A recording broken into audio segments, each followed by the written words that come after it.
Operation Truth. The show they don't want you to see. Now, here's your host, Lou.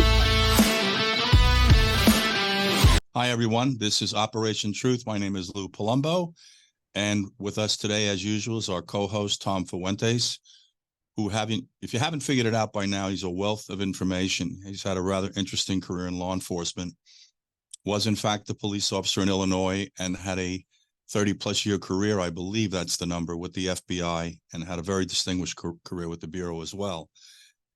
I wish I could tell you something has changed, but it hasn't. You know, our borders are still problematic. Our major cities speak for themselves. You know, the outrage of the people suddenly in cities like Seattle and Portland is rather interesting, because initially they were somewhat complacent. I think now they realize it's going to have a dramatic impact on their future, both as residents and as business owners, potentially. What's going on is just shameful today. You know, the division, polarization. I don't even know how to reconcile this for you. I do know what the impetus to this is, and it's the 24-hour news cycle. And I do understand that they're protected to say anything they want under the First Amendment. I got the memo on this one, guys. But at some point in time, something has to change with the news cycle, because they are on a daily basis pitting us against one another. They are, I would say, disproportionately representing the scope of magnitude or number of people that are in dissent. It's like when you start talking about this woke nonsense. Who's in charge of the woke club? Can you please give me someone who coordinates or organizes this? Or is this getting woke the byproduct of 10 people sending a correspondence to a media outlet that they were offended by something someone said, which is probably the case? And the same thing with being canceled. You can only be canceled if the media carries the message. How about you take a little deep dive into the number of people that are canceling you before you throw the entire culture or industry into turmoil? This is just absolutely the epitome of irresponsibility. And for some reason, they seem to be able to act with impunity, much the same way the criminal element does in your cities today. Guys, I repeat to you every time we get on air, I'm not here to tell you who to vote for. I'm not a Republican and I'm not a Democrat. I happen to be an American, but most importantly, I'm a father, and I'm concerned about the young people here today, because I'm going to skip through this. So is Tom Fuentes and a number of other people that come from our demographic background. We are positioned to kind of finish out our lives without the crazy, or with a minimal impact of the crazy. But something has to change in the conversation of this country. I am not going to spew who you should vote for, period. I am going to tell you the truth about issues that are hamstringing the country. I've spoken to you redundantly about this border issue since we started the podcast Between the Lines, which is now transitioned into Operation Truth, courtesy of Brian Williams, who's actually the architect of this whole thing. He's the brains driving this thing. The point I make is quite simple. They have acknowledged over a month ago that 5.5 million people crossed our southern border. I'm just trying to figure out who is that supposed to benefit. We're now listening to Democratic elected officials like Eric Adams say we have 75,000 migrants. We have no place to house them. When we do house them, they destroy the facilities. We have to feed them, clothe them, educate them, and give them medicine. Who's paying for this, folks? Well, you're hearing the Democrats push back on their own party. This whole thing today, and I don't want to say this because I'm trying to sell you Republican. I'm not. I'm selling you the truth. There's something wrong with the Democrat Party. Your borders are run by them. Every major city with the highest crime rates in this country are run by them. The Democrats have derailed our energy sector. I got the memo, folks. We want to transition into electricity. If that enhances or potentially represents a better future for our young people, I'm right there with you. But at least have us positioned to make a transition.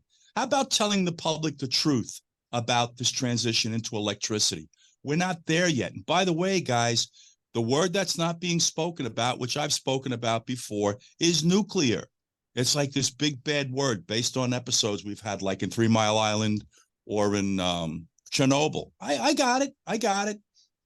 Parts of the country are geologically not sound to support that type of mechanism. But there are places contiguous to it, like Nevada, Arizona, and the deserts, where you could build these state-of-the-art nuclear facilities and everybody share and benefit from it without exposing people. I got it, guys. You either want to fix this or you don't. If you want to continue to rhetorically cut each other's throats every day, understand what this is going to lead to. We're going to splinter this country. I know you don't believe it. Trust me, very few things come out of my mouth that don't come to fruition. I've witnessed so much in the 70 years that I've been here, it would appall you. It's easy to predict. Everybody's out here throwing these arguments around and accusing one of this and accusing one of that. I got it. We've all made mistakes. Biden, Trump, Pelosi, McConnell, the Clintons. I got it. You better figure out how we're going to get this country back on track. I hear everybody talking about in this electoral process. We're going to address the economy. We're going to address the oil. You better address this. How are you going to pull this country together? How are you going to galvanize this country as it once was under the John F. Kennedy administration? Guys, we've lost focus of the exercise here. We're all chasing the buck. This country has a price tag attached to it. You know it and I know it. And the only way to change this is to become part of this conversation, guys. Start to listen to this podcast and understand you don't have to settle for what's going on. But I do tell you this, you better get off your rear ends and get out and vote. I know we're all distracted. I got it. Kids, mortgages, rent, car payments, taxes, the government. I got it. But you better pull your heads up because they're capitalizing on the fact that your head is down. Look at what's going on in your country. I'm not telling you who to vote for. I'm just saying abandon your political ideology, your agenda, and start to look at the direction of this country and who's putting us there. This is not the Democrat Party of Tip O'Neill or the Kennedys. And I do want to point out one thing that's really ironic. Robert F. Kennedy, this is a man who's reminiscent of a different space and time in a political environment, reminiscent of his uncle and his father. Why aren't the Democrats inclined to give him a little airtime? The only people that seem to put him on are Fox, because I search all the channels looking for him. Only people giving him a little airtime is Fox. And you know what's interesting about this? And I said this before in prior podcasts. We live in a political system which discourages people from getting involved. One simple reason. If we can't find something bad about you, we'll just make it up, Robert Kennedy, because that's what we have done. There's something wrong here, guys. And you need to stand up the way parents are standing up right now and pushing back, not against transgender people, because I want everybody to live here in happiness and peace. I don't care about your lifestyle.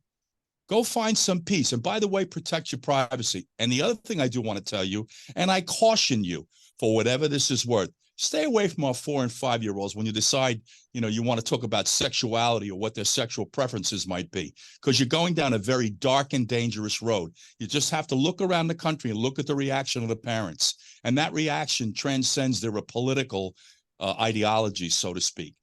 Guys, we can change the course of this country. We're the most resilient nation in the history of mankind.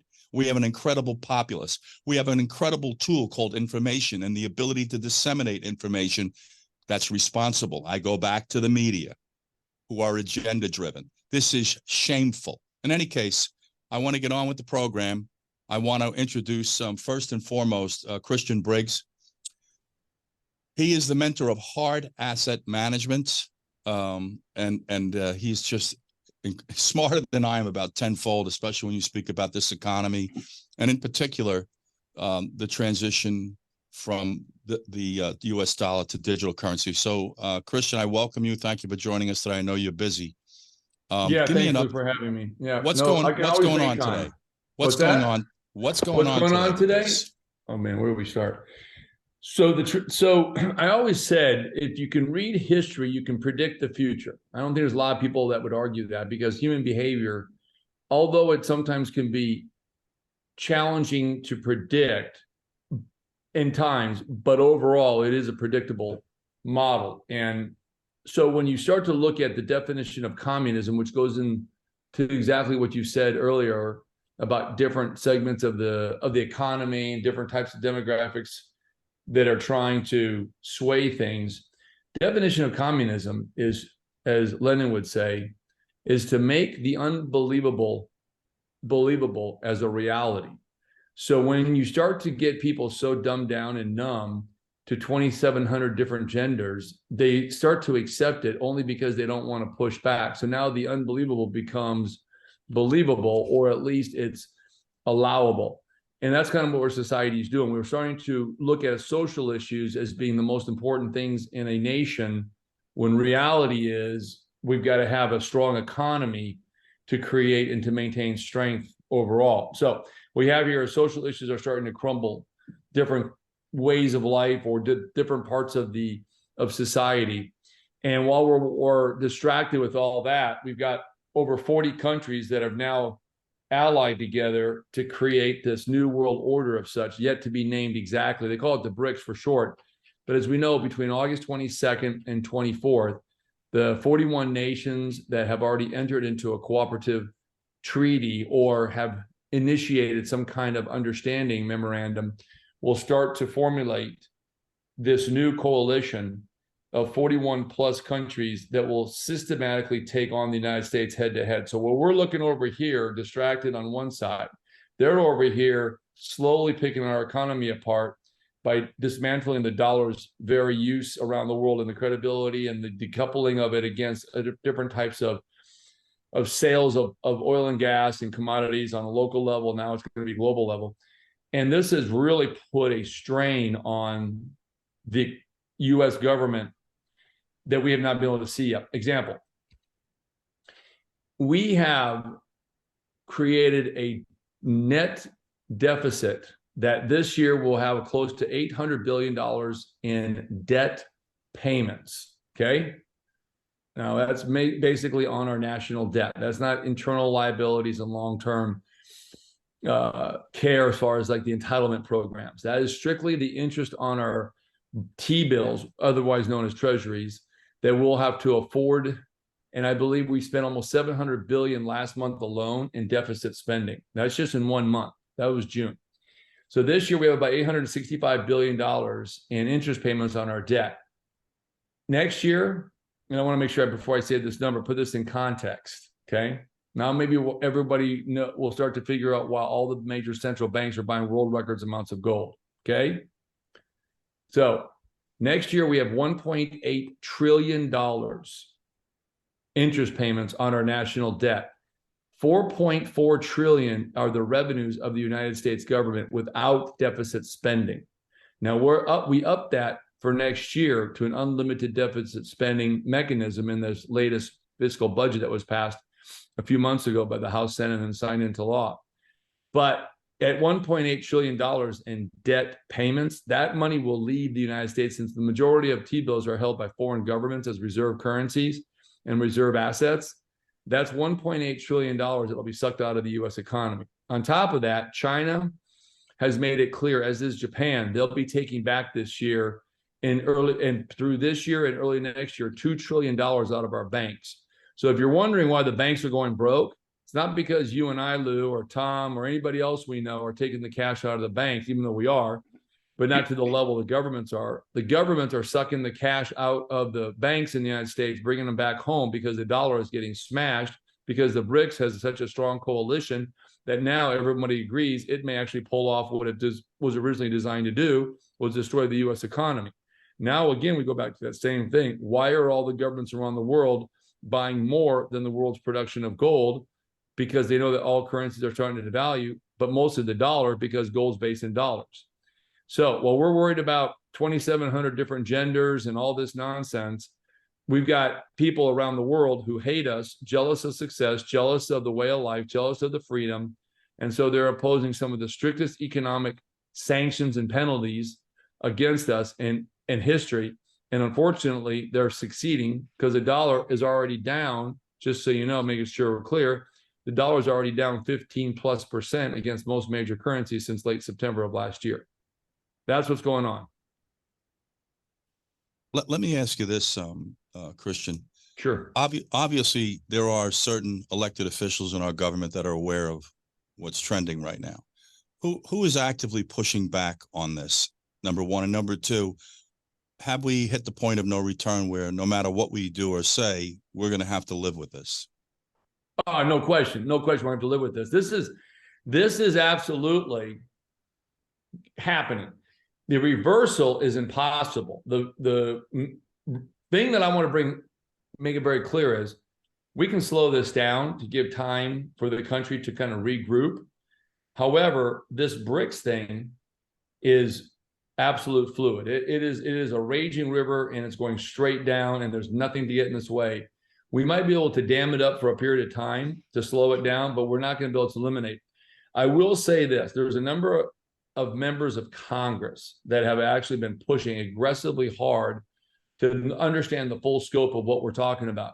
And Senator Hagerty of Tennessee, Bill Hagerty of Tennessee, of course, Congressman Mark Green, Chairman of Homeland Security, Marsha Blackburn, Senator Blackburn has been incredible. And of course, Warren Davidson, Congressman Warren Davidson of Ohio. They have been pushing aggressively to slow this down and bring it to the forefront of the world stage, saying the U.S. is not going to just allow this to happen in such a manner that would be irreversible if it doesn't get stopped in the next 6 months. Because remember, we've got less than a month, like 3 weeks from now, the BRICS will be making its major announcement about a gold-backed digital currency. Once they do that, gold will move up, all other currencies will move down, and that should solidify their place in world history. I want to ask you one final question, Christian, because I need to go to Tom today regarding topics we've been discussing, especially this whole Ukraine issue, which is getting more and more interesting by the day. I want to ask you this final question, which is partially opinion driven. Do you foresee a recession, possibly a depression? And is there a way to avert it? Your opinion. Okay, so you have to look at the 3 different economies in the U.S. You have the 1%, you have the top 25, and then you have everybody else. I can tell you this from when you look at 75% of America, single males, men, married or single, men make under $73,000 a year. That wage does not come close to keeping up with the cost of living, housing, groceries, so forth. So I think there's a recession already in that bottom 25% of America. The hardest hit are usually the people under 50,000 a year in income, 45,000. They're in a massive recession. In fact, when you look at their overall debt and a ratio as well as income, they're struggling the most. Their income to rent, because a lot of them don't own. So unfortunately, their income, over half their income now is usually associated with rent, housing. Whereas you go up the food scale, up the totem pole, it becomes less. So recession, yes, is already here for that bottom 25 to 30%. The middle class are experiencing a slight recession, but that will get worse. That will get worse because, as you know, 60-cent gallon right now increase in gasoline has put a huge strain on the last 6-7 weeks. The top 1% never feel a recession. In fact, during recessions or depressions, they usually get wealthier because they pick up assets for 50 cents, 30 cents on the dollar. So yes, to your question, we'll be in a recession, a severe one for the middle class, because it will reflect in their percentage of income to staying alive. So that bottom 50, 60% of America will be in a recession, since disproportionately they're having to pay much more to survive than the top 25%. Guys, we're going to take a quick break. You've been listening to Christian Briggs. Christian, just very quickly, tell us how we can find you, sir. So you can get a hold of me at Hard Asset Management. It's HAM. Oh, excuse me. Hold on, guys. We do that. So it's BMCHAM. I was going to do my 800 number because it's HAM. Okay. So the website is bmcham.com. You can reach us. Our toll-free number, it's right there on the top of the page. And then just check info at bmcham.com or call us toll-free. And we'll be happy to help you with precious metals or rare coins. Guys, we're going to take a quick break. Christian, thank you for joining us today. We're going to have you back very soon. We need a continuous update, and I need more questions answered about disposable income as one of those. Guys, we're going to take a quick break. Just stay with me. I want to bring in next Tom Fuentes. We'll be right back. The world is in crisis, with political unrest and financially unstable countries trying to print their way to prosperity by taking on trillions of dollars of new debt. It's incredibly concerning. That's why you need to own silver as a hedge. So call today to receive the free hard asset information kit on how easy it is to own silver. Green energy demands will possibly turbocharge silver prices to 50, 100, even 300 an ounce, according to many experts around the world. Silver is a proven hedge against inflation. Since 1971, silver has returned over 11% when averaged yearly. Silver is a proven wealth preservation for hundreds of years. Hard Asset Management is a trusted leader in precious metals and rare coins for nearly 40 years. We have the guaranteed lowest prices, fast and easy ordering, expedited shipping, with award-winning customer service available 8 a.m. to 8 p.m. CST, Monday through Friday. So protect yourself from the chaos. Invest in stability with Hard Asset Management.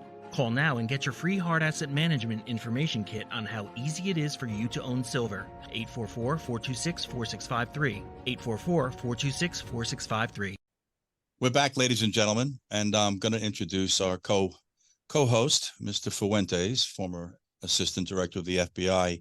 I did want to mention one thing that I found a bit ironic, and it was when I was watching the hearings around censorship and Robert Kennedy.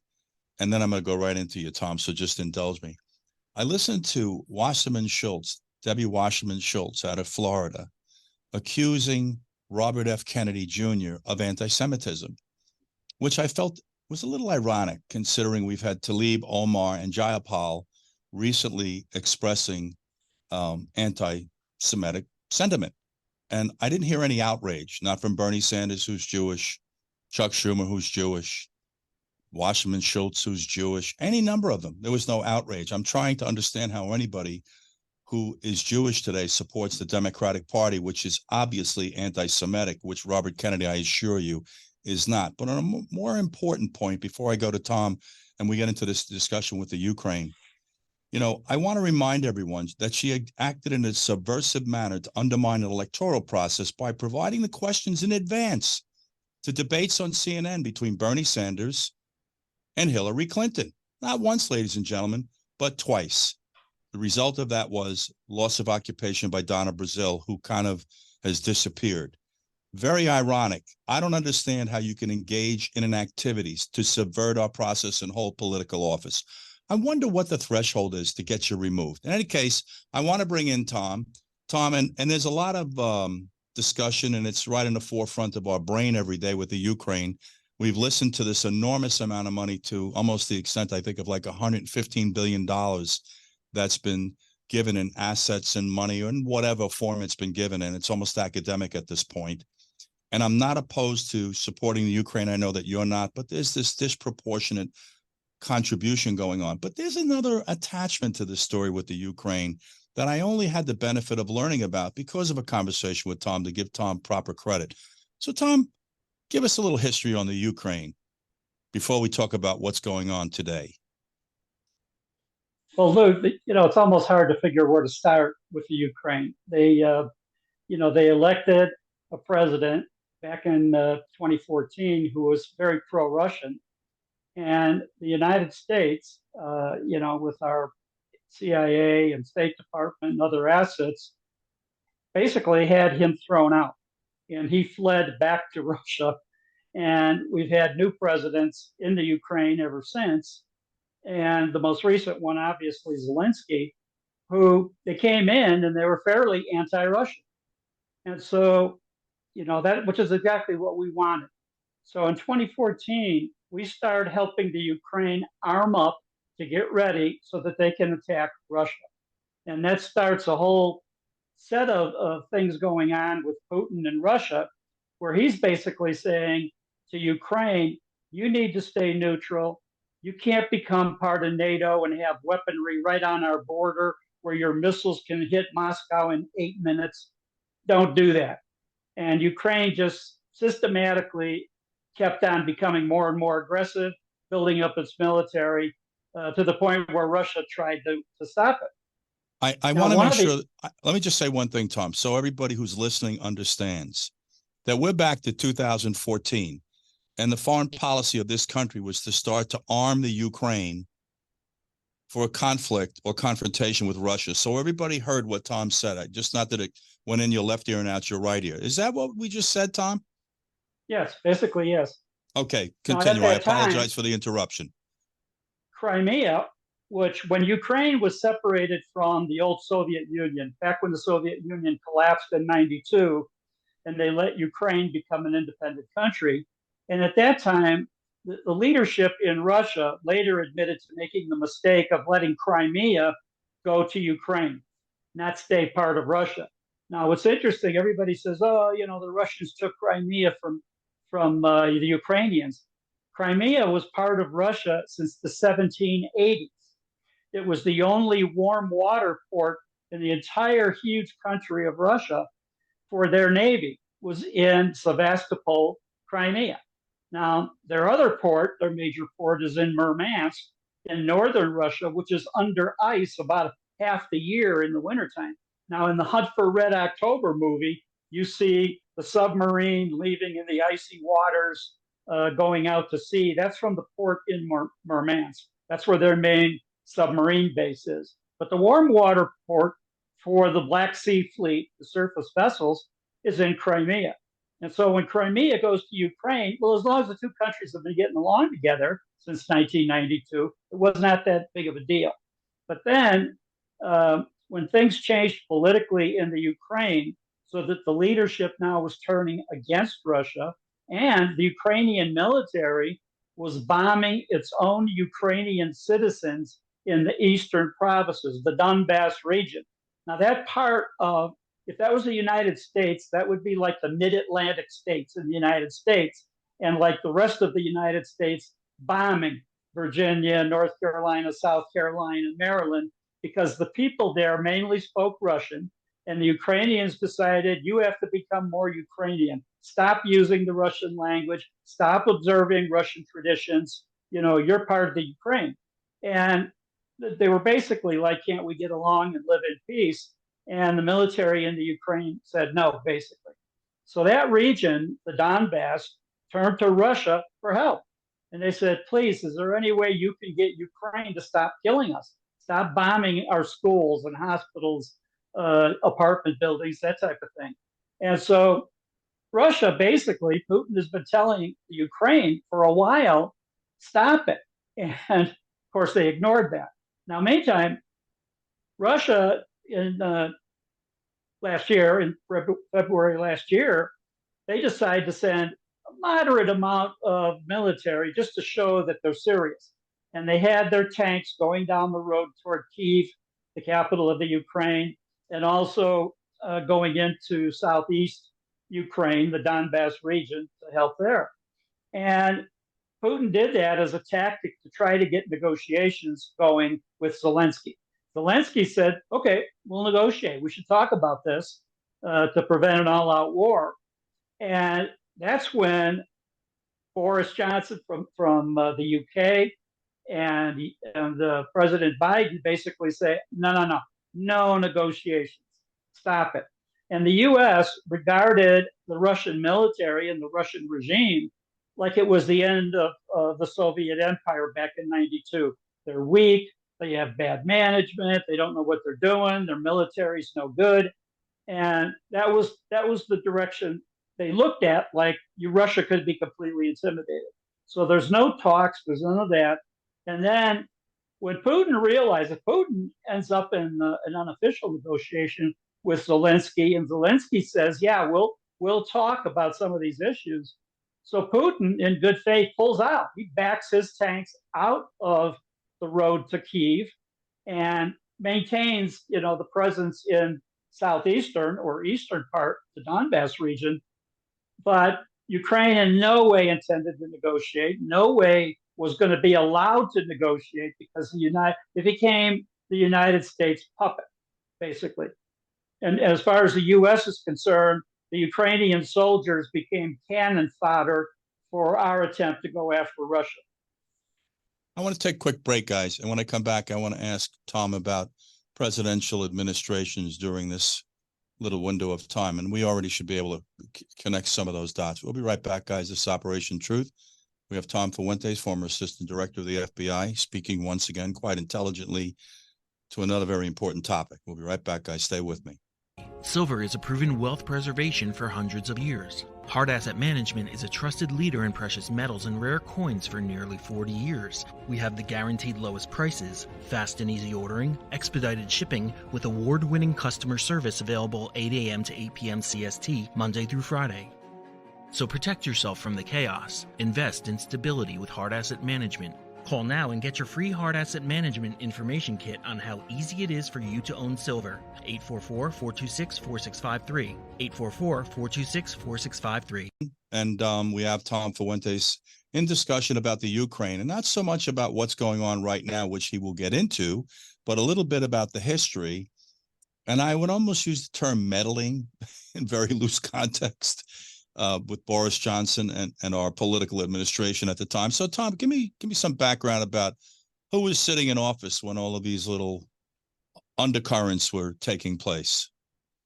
Well, the Obama administration was in when these discussions were going on. Basically, and the vice president Trump, was Joe Biden, and the vice president was Joe Biden. Yeah, and Joe Biden's given the lead to handle matters with Ukraine. Thank you. Go ahead, Tom. By Obama. Obama delegates, he takes several trips to Ukraine.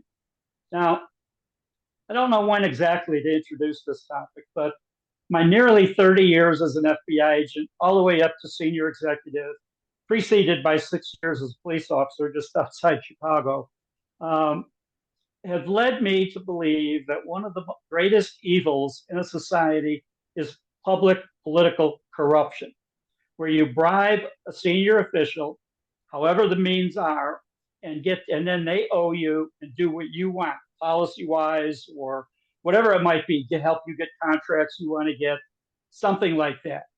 Now, all of a sudden, people are starting to wake up that, geez, Joe Biden apparently and his son Hunter took millions of dollars from the head of Burisma and other Ukrainian officials, in favor of them wanting the Biden administration at the time as a vice president to do many of the things they wanted them to do.